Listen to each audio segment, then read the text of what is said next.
আসসালামু আলাইকুম। ভালো আছেন সবাই? পড়াশোনার কি অবস্থা? প্যারা আছে নাকি নাই?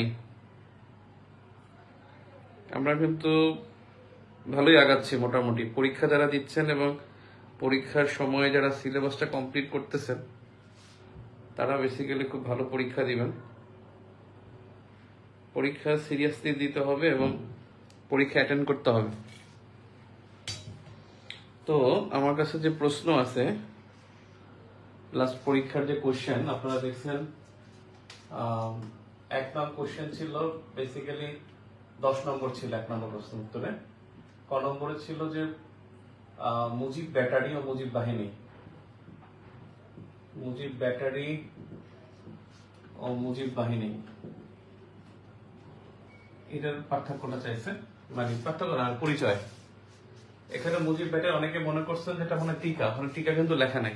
টিকা শব্দ লেখা না থাকলে ওখানে প্যারা করা যাবে, প্যারা করতে কোনো সমস্যা নাই। প্যারা যখন টিকা লেখা থাকবে না তখন সমস্যাটা কি?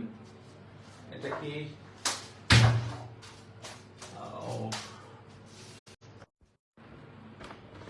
এটা জুম হয়ে গেল না?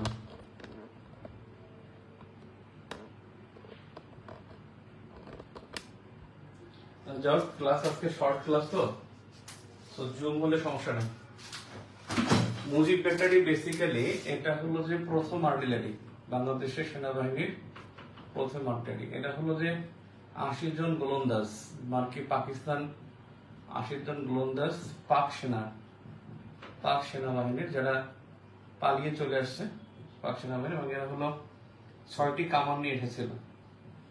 6টি কামান নিয়ে এসে এবং এদের মানে এই গোলন্দাজ পাক সেনাবাহিনী তারা প্রশিক্ষিত, এবং তারা প্রশিক্ষণ দিয়ে যাদেরকে পাঠাতো তাদেরকে মেজর খালেদ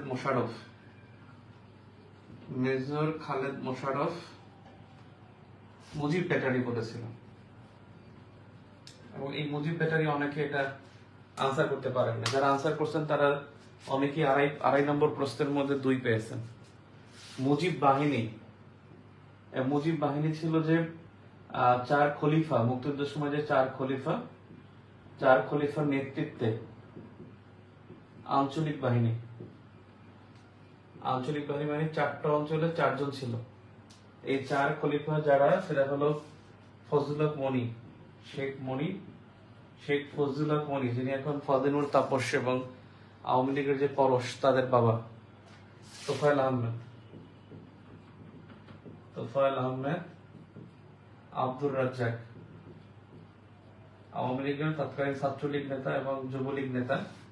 আর একজন হলেন সিরাজুল আলম খান। এই 4 জনের নেতৃত্বে এরা আঞ্চলিক বাহিনী ছিল। এদেরকে বিএলএফ নামে ডাকা হতো, বাংলাদেশ লিবারেশন ফ্রন্ট। এবং এদের বিরুদ্ধে একটা অভিযোগ যে এরা আসলে মনে হয় মুক্তিযুদ্ধের বিরুদ্ধে যুদ্ধ করেছিল, এমন একটা অভিযোগ দিয়েছিল সিরাজুল আলম খান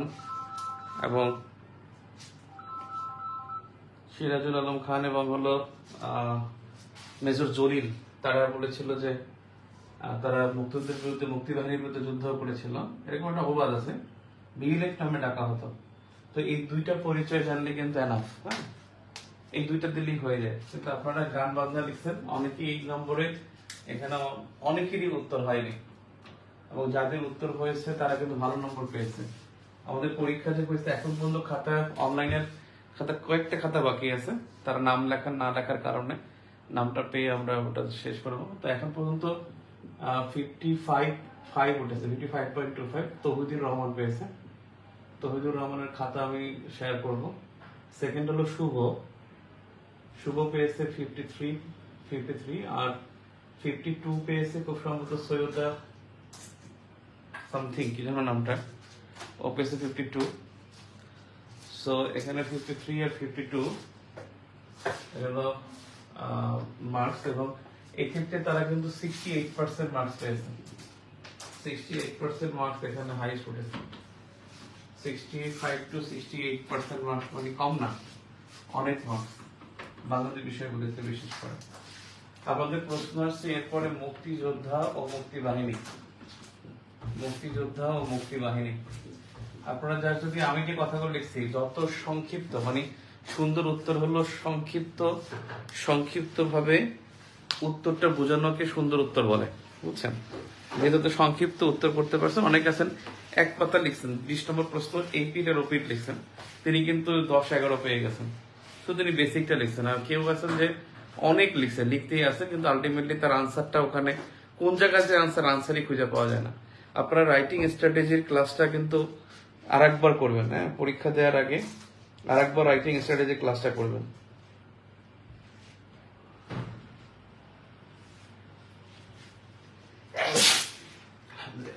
মুক্তি বাহিনী, মুক্তিযোদ্ধা, এই মুক্তি বাহিনীটা গঠিত হয় 4 এপ্রিল এবং এই মুক্তি বাহিনী কিন্তু একটা নাম আছে, নামটা যে লিখতে পারছে সেই কিন্তু আড়াই পেয়ে গেছে, আড়াই বা 2, যে বাংলাদেশ ফোর্স, নাম ছিল বাংলাদেশ ফোর্স। এই নামটা অনেকেই লেখেন নাই, ওসমানী যে নেতৃত্ব দিয়েছে সেটাও লেখেন নাই।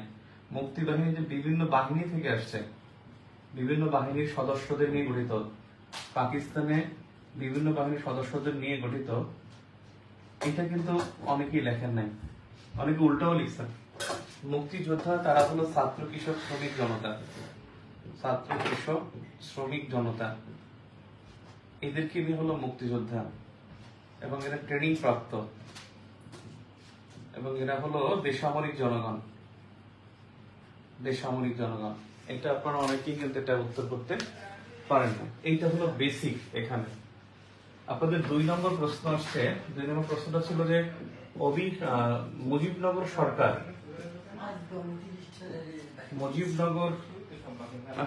মুজিবনগর সরকারের অর্থনীতি ও পররাষ্ট্রনীতি। কত ভালো প্রশ্ন, অর্থনীতি ও পররাষ্ট্রনীতি। দেখেন এখানে একটা প্রশ্ন মনে রাখবেন, মুক্তাঞ্চল, মুক্তাঞ্চল পরীক্ষায় থাকতে পারে যে মুক্তাঞ্চল কি। মুক্তাঞ্চল, যদি মুক্তাঞ্চল মনে রাখবেন, আপনাদের ক্লাস আমি বলেছিলাম মুক্তাঞ্চল বেসিক্যালি যুদ্ধের সময়, বাংলাদেশের যুদ্ধের সময় মুক্তিযোদ্ধাদের জন্য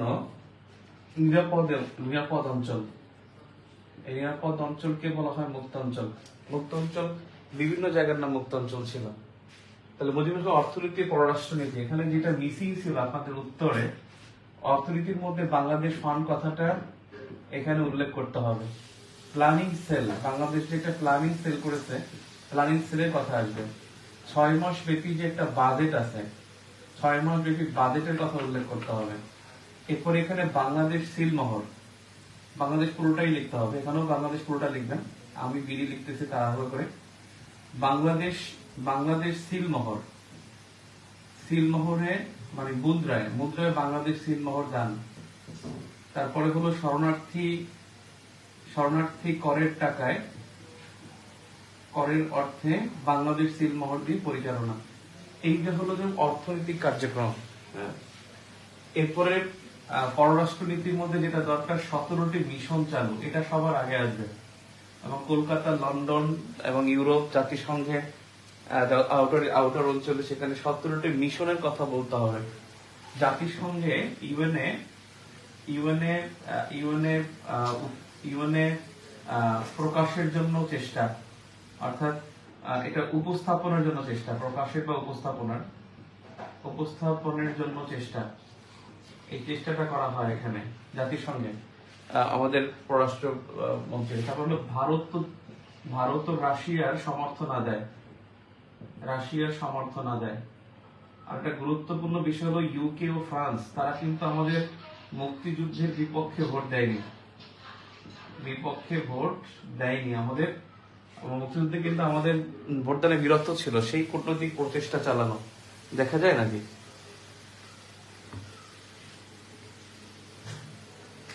কূটনৈতিক প্রচেষ্টা চালানো দেখা যায় না? দেখা যাচ্ছে। ক্লাস খুবই কম করেন, যাই হোক আপনারা ক্লাসটা করে নিবেন। আমার কোনো ক্লাস বাদ দিয়ে না হয় প্লিজ। আপনার ভাইবা তো প্রচুর কাজে লাগবে। আমি আজকে ভাইবা বোর্ডে বসে অভিভূত, যারা উত্তর দিচ্ছে আমার যে রিটেনের যেভাবে পড়াইছি সেটা, এবং যারা আমি যা পড়াই তা তো আমার বোর্ড তো জানে না। আজকে 2 জন যে একজন সিনিয়র অ্যাসিস্ট্যান্ট সেক্রেটারি ছিলেন এবং এডিসি ছিলেন ঢাকা জোনের উত্তর অঞ্চলের পুলিশ ক্যাডার। এবং তারা কিন্তু জানেন আমি কি পড়াই, তারা কিন্তু ঠিক উত্তরগুলো রিসিভ করছে, খুব স্মার্টলি নিচ্ছে। তো ক্লাস করলে কিন্তু এগুলোর অ্যাপ্লিকেশনটা আপনি ভাইভাতেও পাবেন। এরপর হলো এখানে যে একটা বিষয় হলো যে মিত্র শক্তি গঠন, এটা কিন্তু পররাষ্ট্র নীতির একটা মিত্র শক্তি গঠন, এটা অ্যাপ্লিকেশন। তারপরে হলো যে সর্বদলীয় সর্বদলীয় উপদেষ্টা পরিষদের দ্বারা মস্কোর সমর্থন আদায়, এটা অত্যন্ত গুরুত্বপূর্ণ একটা বিষয়। মস্কো সমর্থন আদায়, নয়তো ইয়াহিয়া খান কেন লিখবে চিঠি, ইয়াহিয়া খানকে কেন পদগ্রহণে চিঠি লিখবে সোভিয়েত প্রেসিডেন্ট, এই পয়েন্টগুলো থাকলে আপনি 8 পেয়ে যাবেন, 80% মার্কস এখানে পাওয়া যাবে। এবং একজন মনে হয় 8 পেয়েছেন, উনি খুব ভালো লিখেছেন। এই প্রশ্নটা 10 নম্বরে ছিল, এই প্রশ্নটা 10 নম্বরে ছিল। মানে এই উত্তরগুলো লিখলে এই পয়েন্টগুলো, তাহলে আপনি জাস্ট পয়েন্টগুলো একটা লাইন ব্যাখ্যা দিলেই হয়ে যাচ্ছে। কিন্তু আপনারা যেটা করছেন, অনেক গান বাজনা লিখে উত্তরটা ঠিক করতে পারেন নাই। তাহলে আমরা 2 নম্বর দেখলাম, এবারে 3 নম্বর প্রশ্নে যাই। 3 নম্বর একটা প্রশ্ন আছে, খুব সম্ভবত 3 নম্বর সামথিং, যে প্রশ্নটা হলো অভিশংসন প্রক্রিয়া, বিচারপতিদের অভিশংসন প্রক্রিয়া। আমি মনে হয় একজনকে এই প্রশ্ন এমন ভাবে লিখছেন, আমি যেভাবে ক্লাসে বলছিলাম সেভাবে লেখার কারণে আমি মনে হয় তাকে 4.25 দিয়েছিলাম out of 5 marks.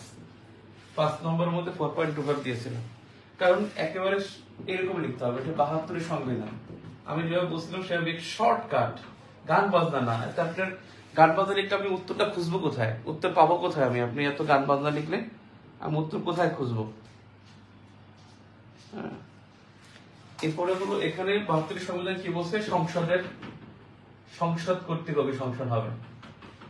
R 4th অ্যামেন্ডমেন্টের বা পঞ্চদুত্ত সংশোধনী অ্যামেন্ডমেন্ট 1975, এটা লিখতেও পারেন নাও লিখতে পারেন।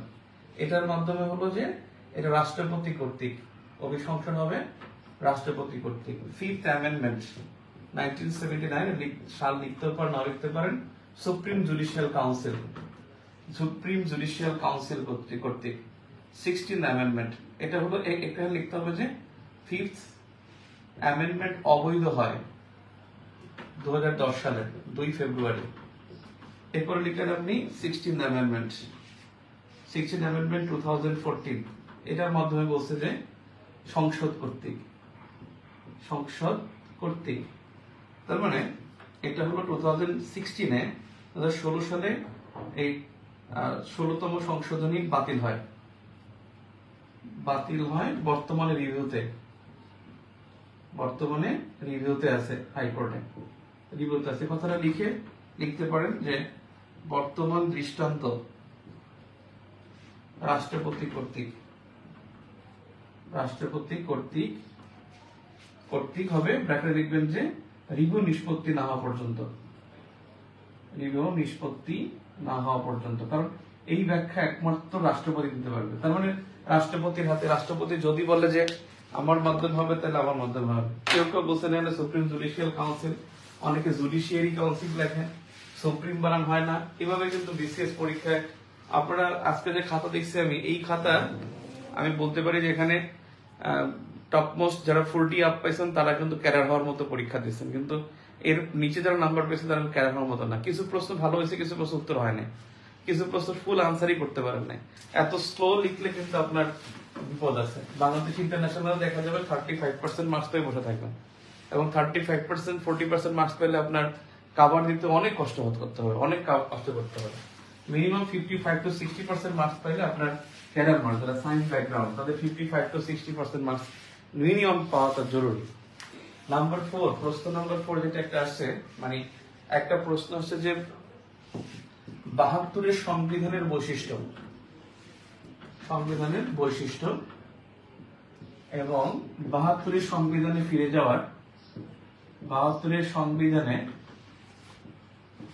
যাওয়া জরুরি কেন? এখানে এই প্রশ্নটার মধ্যে অনেকেই বুঝতে পারেন না। সংবিধানের বৈশিষ্ট্য চাইছে, বৈশিষ্ট্য কি? লিখিত, 11টা বৈশিষ্ট্য আছে।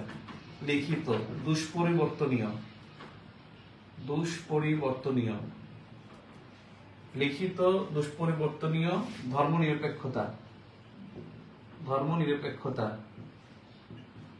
হ্যাঁ, 72 সালের বৈশিষ্ট্য। আপনি যদি অনেকে দেখে লিখে ফেলছেন যে রাষ্ট্রধর্ম ইসলাম, রাষ্ট্রধর্ম ইসলাম কি 72 সালে হয়েছে? এটা তো 88 সালে হয়েছে। তাহলে ধর্মনিরপেক্ষতা, ধর্মীয় স্বাধীনতা, ধর্মীয় স্বাধীনতা, মৌলিক অধিকার, মৌলিক অধিকার। তারপর হলো রাষ্ট্র পরিচালনার মূলনীতি, রাষ্ট্র পরিচালনার মূলনীতি। এই রকমের পয়েন্ট যত বাড়াতে পারেন আপনি, যে সংসদের হাতে নির্বাহী ক্ষমতা, মানে নির্বাহী বিভাগের জবাবদিহিতা, নির্বাহী বিভাগের জবাবদিহিতা, ঠিক আছে। প্রধানমন্ত্রীর কর্তৃত্ব, পিএম এর কর্তৃত্ব। পিএম এর কর্তৃত্ব মানে কার কর্তৃত্ব? এটা কি অবৈধ? পিএম এর কর্তৃত্ব মানে জনগণের কর্তৃত্ব, কারণ রাষ্ট্রপতি তো জনগণের কর্তৃক নির্বাচিত না, প্রধানমন্ত্রী জনগণ কর্তৃক নির্বাচিত। সেজন্য পিএম এর কর্তৃত্বটা এখানে বেশি ফোকাসড হবে।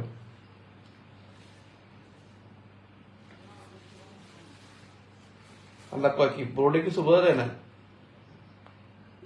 এই সাইফুল, এটা কি আবার কত কিছু বোঝা যায় না নাকি?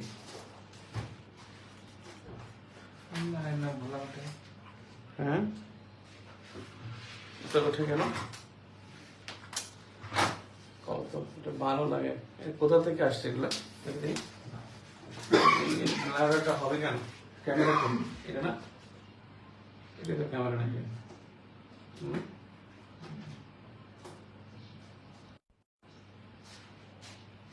এখন আমার অন হয় না। ভালো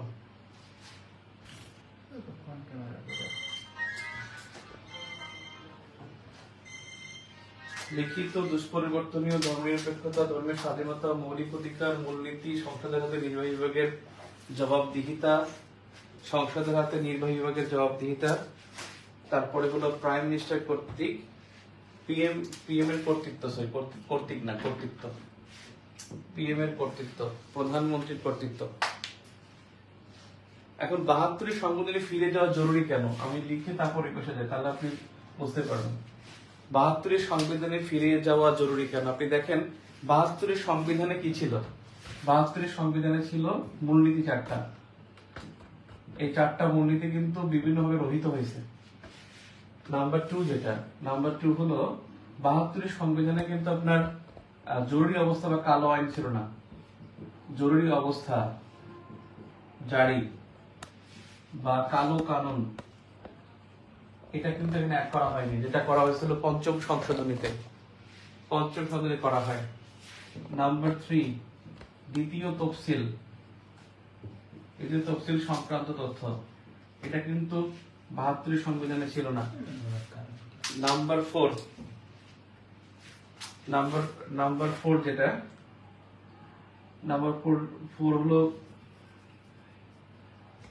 যে মূলনীতি 4টা বললে হয়ে গেছে, ধর্মনিরপেক্ষতা, তারপরে হলো দ্বিতীয় তফসিল, নারী আসন, না নারী আসন সংক্রান্ত তথ্য এখানে লেখা যাবে না। 72 সংবিধানে ফিরে যাওয়ার একটা হলো মুক্তিযুদ্ধের চেতনা, মুক্তিযুদ্ধের চেতনা। আমাদের এই চেতনা ছিল কি? অসাম্প্রদায়িক চেতনা। 72 সংবিধানে কিন্তু ছিল মহান সৃষ্টিকর্তার নামে শুরু করলাম, প্রিয়াম্বল, এবং এটা একটা অসাম্প্রদায়িক চেতনা ছিল, সাম্প্রদায়িক চেতনা না, এটা একটা অসাম্প্রদায়িক চেতনা ছিল। কি হলো বুঝলাম না, আমি সরে গেলে আমার মনে হয় লেখাটা ক্লিয়ার দেখায়, আমি লিখে সরে যাই তাহলে মনে হয় বেশি ভালো হয়।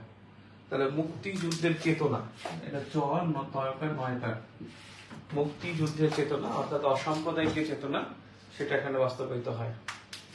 এখানে মুক্তির সংগ্রাম অন্তর্ভুক্ত। মুক্তির সংগ্রাম এটা প্রস্তাবনা ছিল। এই প্রস্তাবনাকে মুক্তি সংগ্রামের পরিবর্তে পরিবর্তন করে ঐতিহাসিক স্বাধীনতা সংগ্রাম যুক্ত করা হয়েছিল, এবং যেটা এই সংবিধানের স্পিরিটকে নষ্ট করে দেয়, 72 সংবিধানের স্পিরিটকে নষ্ট করে দেয়। এরপরে আপনি যদি দেখেন যে 72 সংবিধানে কিন্তু আপনার 72 সংবিধানে ইয়ে করা হয়নি, যেমন আপনার সংসদের কর্তৃত্ব খর্ব করা হয়েছে।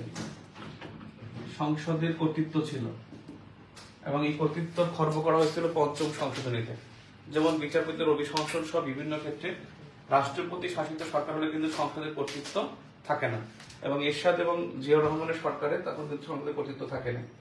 হ্যাঁ, আপনারা দেখছি একজন সরাসরি এরশাদ এবং জিয়াউর রহমানের নাম লিখছেন, পরীক্ষার খাতায় তাদের নাম লেখা যাবে না, ঠিক আছে, লিখবেন তৎকালীন সামরিক সরকার, কিন্তু কখনোই তাদের নাম স্পষ্ট লিখবেন না, শুভ ডিরেক্ট নাম লিখছেন। আমি ওখানে লিখে দিছি সরাসরি তাদের নাম লেখা যাবে না। এই প্রশ্নটার এই হলো বিষয়। এরপর একটা প্রশ্ন ছিল নাম্বার 5 একটা 20 নম্বরের কোশ্চেন ছিল, কিন্তু এটা 20 নম্বর না 15 নম্বর 15 নম্বরের কোশ্চেন ছিল। এরপরে নাম্বার 5 দুইটা 20 নম্বরের কোশ্চেন ছিল।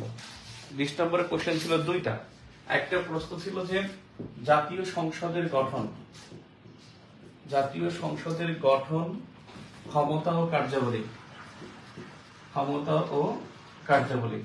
এখানে বিষয়টা হলো যে গঠনটা লিখতে হবে, সেই গঠনের মধ্যে আপনি আর্টিকেল 65 লিখলেই হবে। এখানে সংসদের গঠনের কথা বলা হয়েছে, 300 নির্বাচিত আসন, 50 সংরক্ষিত, অর্থাৎ নির্বাচিত আসন 300 আর সংরক্ষিত আসন হলো 50। এই 350টি আসন এনাফ। অনেকে কি করছেন যে জাতীয় সংসদ আমাদের মুক্তির প্রতীক, জাতীয় সংসদ ভবন 9 তলা, এই সমস্ত কথাও লিখছেন। আপনি নেভার অ্যান্ড নেভার কোনো কোশ্চেনের গান বাজনা শানে নজরুলে যাওয়া যাবে না, ডিরেক্ট আনসারে চলে যাবেন, ডিরেক্ট আনসার। কারণ আপনি সময় পাবেন না, যত দ্রুত ডিরেক্ট আনসারে যাবেন তত আপনার লেখা সমৃদ্ধ হবে। ক্ষমতা ও কার্যাবলী, এই প্রশ্নটা এই অংশটা অনেকে লিখতে পারেন নাই। 20 নম্বরের প্রশ্ন, এখানে কমপক্ষে 10টা পয়েন্টে সংসদের কাজ দেখাতে হবে, এবং সংসদের কাজ দেখাবেন। যেমন তৌহিদুর রহমানকে থ্যাঙ্কস, উনি খুবই ভালো লিখছেন এই প্রশ্নটা। উনি ডিরেক্ট আর্টিকেল নাম্বার লিখছেন এবং তার একটা ছোট্ট বিবরণ দিয়েছেন। আর একজন 1 পাতা লিখছেন, তাকে আমি 10 নম্বর দিয়েছি, মানে এপিট ওপিট 1.5 পাতা লিখছেন, তাকে 20-এ 10 দিয়েছি, কিন্তু উনি একটু এলাবোরেট করে নাম্বার তিনি 14-15 পেয়ে যেতেন। এখানে ক্ষমতা কার্যকরী জাস্ট এরকম লিখবেন যে আর্টিকেল 55, অর্থাৎ নির্বাহী বিভাগ সংসদের নিকট জবাবদিহি করে। আর্টিকেল 56 রুলস অফ বিজনেস ঠিক করে। আর্টিকেল 61 প্রতিরক্ষা কর্মবিভাগ নিয়ন্ত্রণ করে না। 63 যুদ্ধ ঘোষণা করে, যুদ্ধ ঘোষণার অনুমতি প্রদান। শেষ। আর্টিকেল 65 সংসদ গঠন।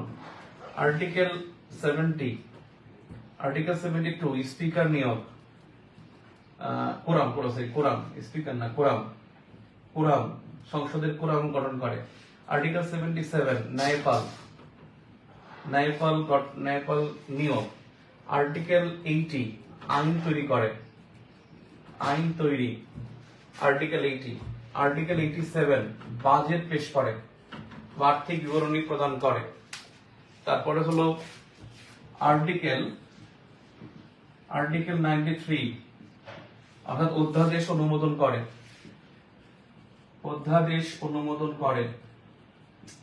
আমি খুবই দুঃখিত, সময় নাই যে আমি আপনাদেরকে আবার এটা কেটে আবার আমি এই ক্লাসে ঢুকবো, সময় নাই, কারণ আমি একেবারে কিছু খাই নাই।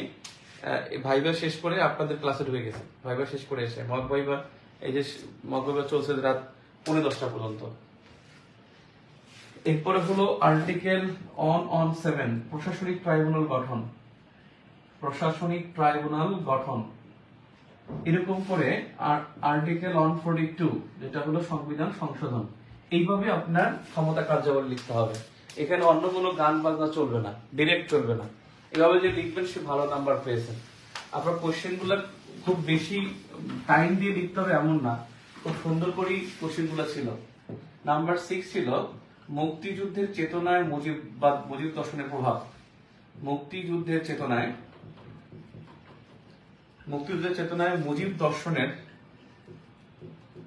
মুজিব দর্শনের প্রভাব।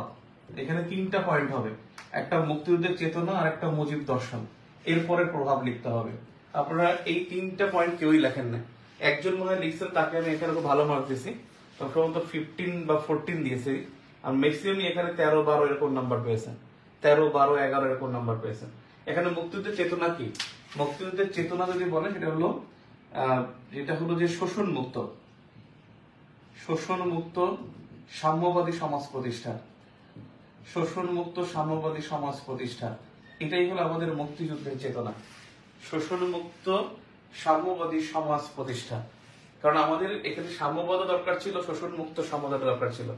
মুজিব দর্শন কি? সেটা ন্যায়, সাহসিকতা, ন্যায়পরায়ণতা, সাহসিকতা, নেতৃত্ব। নাম্বার 4, ন্যায়পরায়ণতা, সাহসিকতা, নেতৃত্ব। উদার মানসিকতা। তারপরে হলো অসাম্প্রদায়িক